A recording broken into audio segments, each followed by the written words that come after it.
नमस्कार दोस्तों, आज की इस वीडियो में हम लोग बात करने वाले हैं कि जो विद्यार्थी चाहते हैं कि ज़्यादा से ज़्यादा क्वेश्चंस को याद कर लें और याद करने के लिए क्या क्या तरीके हैं, कुछ और नया तरीका जो हम आप सभी के लिए ला सकते हैं। जानेंगे वीडियो में, तो वीडियो में लास्ट तक बने रहें। कुछ कुछ हमारे ऐसे मेथड को अपनाने वाले हैं, कुछ कुछ ऐसे चीज़ को आप लोग को बताने वाले हैं जिससे आपको ज़्यादा से ज़्यादा क्वेश्चंस को आप याद करने में फायदा करेगा या फिर आपको मदद मिलेगी। जानेंगे वीडियो में, तो वीडियो में लास्ट तक बने रहें।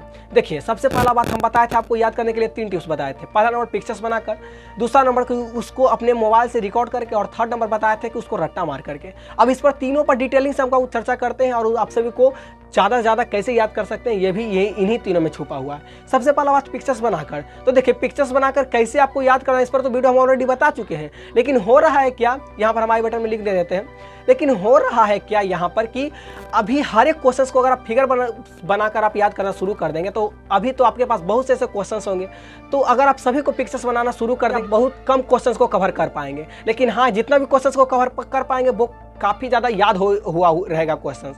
तो पिक्चर्स बनाकर आपको वही क्वेश्चंस को याद करना है जो क्वेश्चंस आपको लगता है कि यार ये पूछेगा ही पूछेगा, मतलब हमारे तरफ से श्योर है कि ये पूछने का काफ़ी ज़्यादा मतलब लग रहा है कि हमको पूछ देगा, तो वो क्वेश्चंस को फिगर बना करके याद कीजिए ताकि आपको वो याद हो जाए।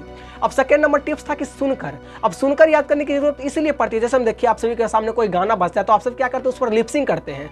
क्योंकि लिपसिंग करने से क्या होता है कि आपका दिमाग और उस सिंगर का जो आवाज़ है उस पर दोनों में अटैच मिलता है और आप सभी याद जल्द से जल्द कर लेते हैं। कोई गाने को देखिएगा कि बड़े बड़े गानों को आप यूं ही याद कर लेते हैं, क्योंकि होता क्या है कि बार बार उसको आप याद कर सुनते रहते हैं, बार बार सुनते रहते हैं, बार बार सुनते रहते हैं, इसीलिए आपको याद हो जाता है। सो इसीलिए बता रहे, जो भी आपका लॉन्ग क्वेश्चन आंसर होगा जो आपको लगता है कि नहीं याद हो पा रहा है बार बार हमें लिख कर, तो आप सभी वहाँ पर सुनकर यूज कर सकते हैं। सुनकर आप अपने मोबाइल से रिकॉर्ड कर लीजिए और उसके बाद आप उसको सुन सकते हैं।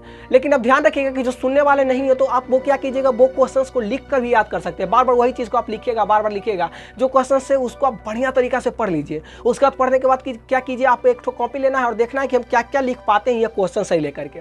सो आप इस तरह भी लिखने की प्रैक्टिस कर सकते हैं और आपको याद हो जाएगा। अब थर्ड नंबर तरीका था रटकर। अब रटकर ही इसमें सारा का सारा माजरा है। यह वीडियो हम रटकर ही बनाने रहे थे कि रटकर आप किस तरह याद कर सकते हैं। देखिए, मान लीजिए क्वेश्चन अभी आप रटें, ठीक है। रटने का मतलब हुआ कि ये क्वेश्चन को आपको समझे नहीं, आप उसको 10 से 20 बार आप रट लिए, ठीक है।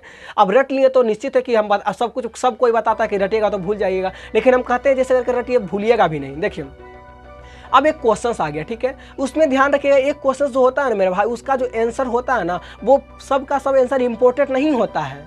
मतलब आप उसके बजाय उसमें कुछ कुछ ही ऐसे वर्ड होते हैं, कुछ कुछ ही ऐसे लाइन होते हैं जो लगता है कि आपको इंपॉर्टेंट है, मतलब उसको हम कीवर्ड कह सकते हैं। सो मेन में जो वर्ड लग रहा है कि आप सभी को याद करने वाला है, जो मेन वर्ड है उसको आपको याद कर जाना है। अब इसको कुछ इस तरह समझिए, जैसे हमारे पास एक क्वेश्चन है कि सीता क्या है या सीता कौन है।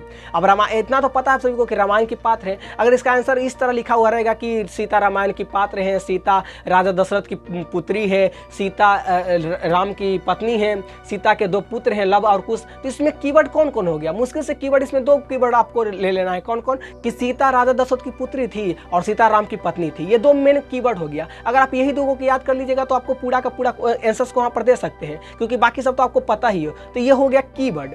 इसीलिए आप देखिए कि आप जो क्वेश्चन याद करते हो उसमें कौन मेन कीवर्ड है उस पर आप ज़्यादा फोकस करिए याद करने के क्रम में। ये तरीका आप अपनाइए। जो मेन मतलब जो मेन लग रहा है आपको कि पूरे आंसर्स में जो मेन वर्ड लग रहा है उस पर आपको ज़्यादा फोकस करनी है। उसके बाद क्या अपनाना है, थर्ड नंबर अपनाना है। उसमें क्या कि आप मान लीजिए कि अभी सुबह में आप उसको याद किए तो फिर एग्जैक्ट वही शाम को आपको फिर से वो क्वेश्चंस को याद करनी है। मान लीजिए सुबह में आप 20 बार याद किए तो वही शाम को आपको कम से कम 10 बार याद करनी है। फिर अगली सुबह में आपको 5 बार याद करनी है। फिर अगली सुबह के शाम में आपको उसको 2 बार याद करनी है। फिर अगली में आपको 1 बार। इसी तरह आप कम से कम लगातार उसको 3 से 4 दिन पढ़ लीजिए लगातार एक ही क्वेश्चन को। मतलब जब भी पढ़ने के लिए बैठे तो उसको आप एक बार पीछे से रिविजन कर लीजिए, उसके बाद आप पढ़ने के लिए बैठिए। सो इस तरह आप याद कर सकते हैं। रट्टा मारने वाला क्वेश्चन आप इस तरह रटिए, देखिए आपको याद हो जाएगा ज़्यादा से ज़्यादा। ये तरीका हम ऐसे ही नहीं आपको बता दिए हैं। जैसे में देखिए बहुत से ऐसे क्वेश्चंस होते हैं क्या कि आप उसको ज़्यादा डिटेल से नहीं पढ़ सकते, ज़्यादा डिटेल से उसके बारे में नहीं जान सकते। अगर आप ज़्यादा डिटेल से उसके बारे में जानना शुरू करिएगा तो अथाह सागर है, क्योंकि कोई कोई क्वेश्चन हमारे पास ऐसे आते हैं जो काफ़ी ज़्यादा डिटेलिंग में रहता है। तो अभी समय कम है तो अभी तो आप सभी को ज़्यादा ज़्यादा याद करने पर ज़्यादा भी माइंड होगा। तो याद आप इस तरह की जो क्वेश्चन आप सबको लगता है कि बहुत ज़्यादा हार्ड है, इसमें समझने वाली बात आ रही है, तो उसको आपको रट कर खत्म कर लेना है। तो इस तरह आप कर सकते हैं। और मैथ के लिए तो बताते हैं, तो मैथ के लिए तो आपको सिर्फ और सिर्फ फार्मूला याद करनी है। मैथ के लिए तो कोई है नहीं, बाकी सब सब्जेक्ट के लिए हम ये तरीका बता रहे हैं। सो ये कुछ तरीका थी जिन्हें आप अपनाइए, ठीक है। और वो जो मेन कीवर्ड की बात बता रहे हैं, वो मेन कीवर्ड आपको खुद ढूंढना है, देखना है कि वो मेन कीवर्ड कौन है और उसको आपको ज़्यादा ज़्यादा उसी पर पकड़ बनानी है। उस पर अगर आप पकड़ बना लिया और आप समझ लिए कि कौन मेरा मेन कीवर्ड है, किसको हमको ज़्यादा याद करनी है, तो आप इस तरह पूरे आंसर्स को एग्जाम में करके आ सकते हैं। कैसी लगी आज की यूजफुल वीडियो? अगर वीडियो पसंद आई हो तो वीडियो लाइक कर दिएगा और चैनल में नए हो तो चैनल को सब्सक्राइब कर लीजिएगा। मिलते हैं कल के वीडियो में, तब तक के लिए जय हिंद, जय भारत, जय माता दी।